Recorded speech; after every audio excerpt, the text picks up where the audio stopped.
What is good, Ninja? OG over here from PlayerEssence, and welcome to the PE Nintendo Switch and Gaming News video. Today, we have a lot of great information for you guys, so let's go ahead and get right into it. So once again, the official Monolith Soft Xenoblade Chronicles 2 Twitter page has updated us with some brand new information on October 10th. So today, Monolith Soft shares some details and screenshot for the geothermal turbine tower, which can be found on the More Arden Titan. You can see the steam coming out from the pipes. The Empire of More Arden uses the very geothermal energy to operate their sophisticated machines, which are at the center of their civilization. And checking out this actual screenshot, which we're going to do, you can see one of those rare blades right behind Rex right there. So one of the ones that we actually already talked about, it seems like her, and yeah, she's looking pretty nice. This screenshot's looking good.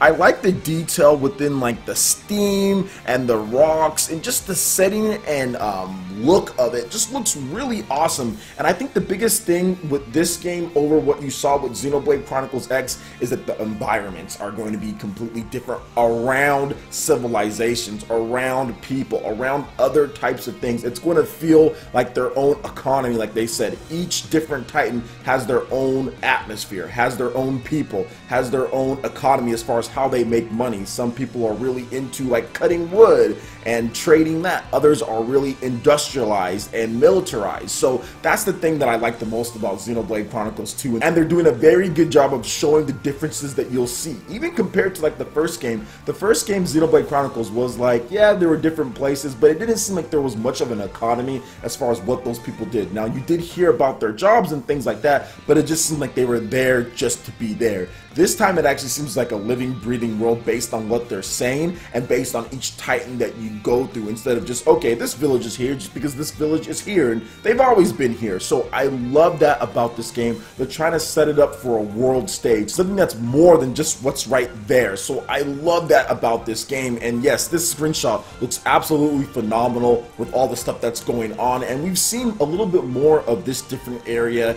and stuff that they've shown off from the trailer that they have and the overview trailer from the main showcase game at the September Nintendo Direct. So I'm looking forward to getting more information on Xenoblade Chronicles 2. Remember guys, I'm not going to share anything crazy. Some of you guys are saying, oh well, I'm not watching it because I don't want to be spoiled, but I'm not going to be sharing anything that's like super detailed as far as spoilers go. And I don't think the official Xenoblade Chronicles Twitter account or anything like that, they would never share anything like that. So anything that I do share on this channel is really going to just be stuff like this, like a screenshot kind of talking about the environment, nothing crazy. So you can look forward to more videos as far as that goes. So what do you guys think about this screenshot in addition to the new information that was revealed here? Let me know in the comment section below. Alright, and moving on to the next article here, Attack on Titan 2 future coordinates, new images and details on the story. We've got a bunch of new information, so let's go ahead and get into this article here. And shout outs to Gamatsu and Nintendo Everything for the article. So let's go ahead and get right into it. So the story mode on Attack on Titan 2 future coordinates uses scene imagery, video, and music from season 2 of Attack on Titan on television, enabling players to relive that story in the game. In addition to the future coordinates chapter, Reiner, Annie, and Berthold chapter, the Ymir and Christina chapter, there are also 2 new side chapters. There's also going to be Lisa's notebook chapter. Sorry if I did say that wrong. And this person is a member of the Survey Corps who is in a desperate situation, trying to return home after losing both her horse and her comrades. This is the story about the mysterious Titan she encountered. A choice with no regrets, with Levi, the popular character known as humanity's strongest, taking on the role of protagonist. The story will reveal the details on how he and his comrades became members of the Survey Corps and the events that followed.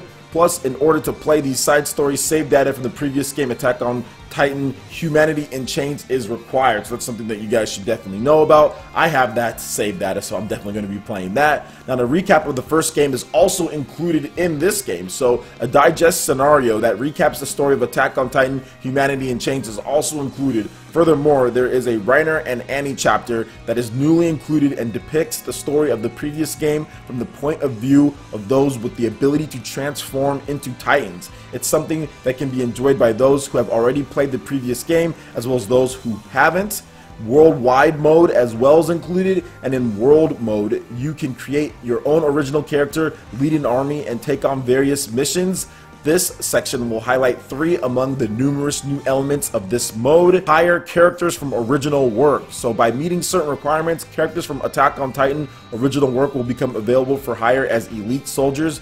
Unlike general soldiers who have fixed abilities, elite soldiers will level up and grow through missions just like the player character, allowing you to continue using, fighting alongside, and growing your favorite characters from the original work. There are also some characters that can learn special abilities during practice missions, expedition missions. During an expedition mission, you'll take on several missions one after another. Since you won't be able to change your equipment, the items you're carrying, or the soldiers you bring along in between missions, it is necessary to prepare more carefully ahead of battle. By attaining victory in these series of battles, you can obtain more rewards than usual. Then you also have the Create Your Own Titan mode, which allows you to progress through World mode. You will need to set up a Titan research lab where you can combine faces, hairstyles, bodies, and abilities to create your very own Titan with the Titan Create editor. By defeating new Titans during missions, you will unlock parts of those Titans for use in Titan Create. There's also a brand new 3D maneuver gear actions added.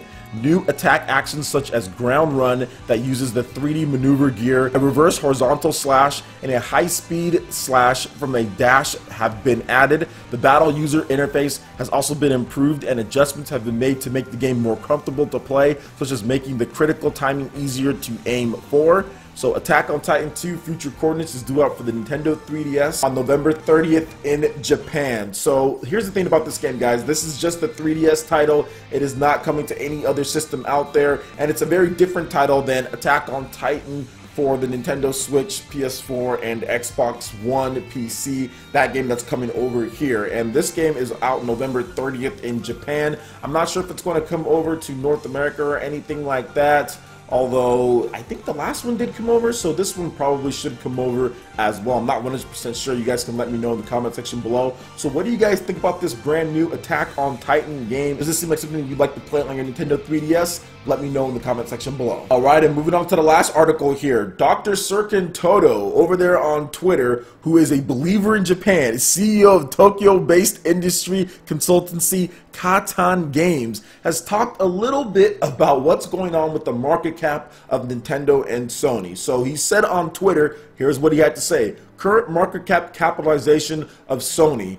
US 46.3 billion. Nintendo, US 54.6 billion as far as the dollar amount. That is absolutely insane, considering that Sony has their hands in so many different things, or at least they used to have their hands in so many different things, and they're into movies. They make Spider-Man, and they have Sony Music and all this other stuff. So the fact that Nintendo was actually able to catch them but also surpass them is incredible, and a testament to what they're doing, really stretching out, not just being about video games. Nintendo does lots of other stuff, which they've done before as far as merchandising and board games and things like that, but I think they're kind of taking it a little bit to an overdrive. And as far as the market cap goes, it's also like the perceived value, right? Nintendo has the whole deal with Universal. They're going to be doing theme parks. The Nintendo Switch is selling very well. They're already doing well with the 3DS. That thing continues to sell at $150 to $200, so you have fantastic profit there. Their games are selling quite a bit when it comes to things, and I also think that Nintendo's just been branching out so many different ways outside of the Universal deal that I talked about. We're seeing Nintendo Monopoly more. We're seeing a lot of different stuff when it comes to Nintendo doing different things in different sectors. So I think that this is really just a factor of Nintendo really just getting aggressive. I know they talked about getting aggressive with their IP usage